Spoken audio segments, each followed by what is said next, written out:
ദിവസം കർത്താവ് നമുക്ക് തരുന്ന വചനം അനുഗ്രഹിക്കപ്പെട്ടൊരു വചനമാണ്. അതുകൊണ്ട് തന്നെ ഈ ശുശ്രൂഷയുടെ അവസാനം വരെ പങ്കെടുക്കണം നിങ്ങളെ പ്രത്യേകം ഓർമ്മിപ്പിക്കുകയാണ്. മാത്രമല്ല നിങ്ങളുടെ ഫ്രണ്ട്സിന് റിലേറ്റീവ്സിന് പരിചയമുള്ള എല്ലാവരിലേക്കും ഈ ശുശ്രൂഷ ഷെയർ ചെയ്ത് കൊടുക്കുക. പ്രിയപ്പെട്ടവർ, ഇന്നത്തെ ശുശ്രൂഷയിലേക്ക് നമ്മൾ പ്രവേശിക്കുകയാണ്. മുന്നേറുക, കർത്താവല്ലേ നിന്നെ നയിക്കുന്നത്. ന്യായാധിപന്മാരുടെ പുസ്തകം 4-ാം അധ്യായം 14-ാം തിരുവചനം. നമ്മുടെ ജീവിതത്തെ നയിക്കുന്നത് ആരാണ്? നിങ്ങളൊന്ന് ചിന്തിക്കണം. നമ്മൾ വളരെയധികം ശ്രദ്ധിക്കേണ്ടതുമായ ഒരു കാര്യങ്ങളാണ്. നമ്മുടെ ജീവിതത്തെ നയിക്കുന്നത് ആരാണ്? നമ്മളാണോ? മറ്റുള്ളവരാണോ? കർത്താവാണോ? ആരാണ് നയിക്കുന്നത്? എന്നാൽ കർത്താവിൻ്റെ വചനം പറയുകയാണ്, മുന്നേറുക, നിന്നെ നയിക്കുന്നത് കർത്താവാണ്. അപ്പോൾ യഥാർത്ഥത്തിൽ നമ്മെ നയിക്കേണ്ടത് ആരാണ്? കർത്താവാണ്. പലപ്പോഴും നമ്മുടെ ഇഷ്ടങ്ങൾക്കും നമ്മുടെ ആഗ്രഹങ്ങൾക്കും നമ്മുടെ തോന്നലുകൾക്കും വഴങ്ങി നമ്മൾ മുമ്പോട്ട് പോകാറുള്ള കാര്യങ്ങൾ നമ്മുടെ ജീവിതത്തിൽ ഉണ്ടായിട്ടുണ്ട്. പലതും തകർന്നു പോയിട്ടുണ്ടല്ലേ. എന്നാൽ ഇവിടെ വചനം പറയുകയാണ്, നിന്നെ നയിക്കേണ്ടത് കർത്താവാണ്.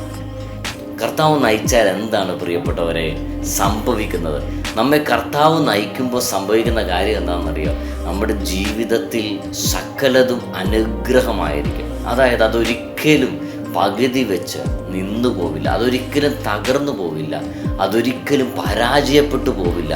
കാരണം അതിൻ്റെ അമരത്തിരിക്കുന്നത് കർത്താവാണ്, അത് നയിക്കുന്നത് കർത്താവാണ്. നമ്മുടെ ജീവിതത്തിൽ കർത്താവ് നമ്മെ നയിക്കണമെങ്കിൽ നമ്മെ തന്നെ കർത്താവിൻ്റെ മുമ്പിൽ നമ്മൾ സറണ്ടർ ചെയ്യണം. നമ്മെ തന്നെ കർത്താവിന് നമ്മൾ വിട്ടുകൊടുക്കണം. നമ്മുടെ ഇഷ്ടങ്ങൾ, ആഗ്രഹങ്ങൾ, ചിന്തകൾ, ആലോചനകൾ, ഓർമ്മകൾ, ഇങ്ങനെ നമുക്കുള്ളതെല്ലാം ആർക്ക് കൊടുക്കണം? കർത്താവിന് കൊടുക്കണം. നമുക്കൊരു ചിന്ത വരികയാണ്, ഇന്നൊരു കാര്യം ചെയ്താലോ, ഇന്നൊരു ബിസിനസ് തുടങ്ങിയാലോ, ഇന്ന കോഴ്സ് പഠിച്ചാലോ, ഇന്ന രാജ്യത്ത് പോയാലോ, ഇങ്ങനെ പല ചിന്തകളും തോന്നലുകളും വരുമ്പോൾ നമ്മൾ എടുത്തിയായിട്ട് ചെയ്യുകയല്ല വേണ്ടത്.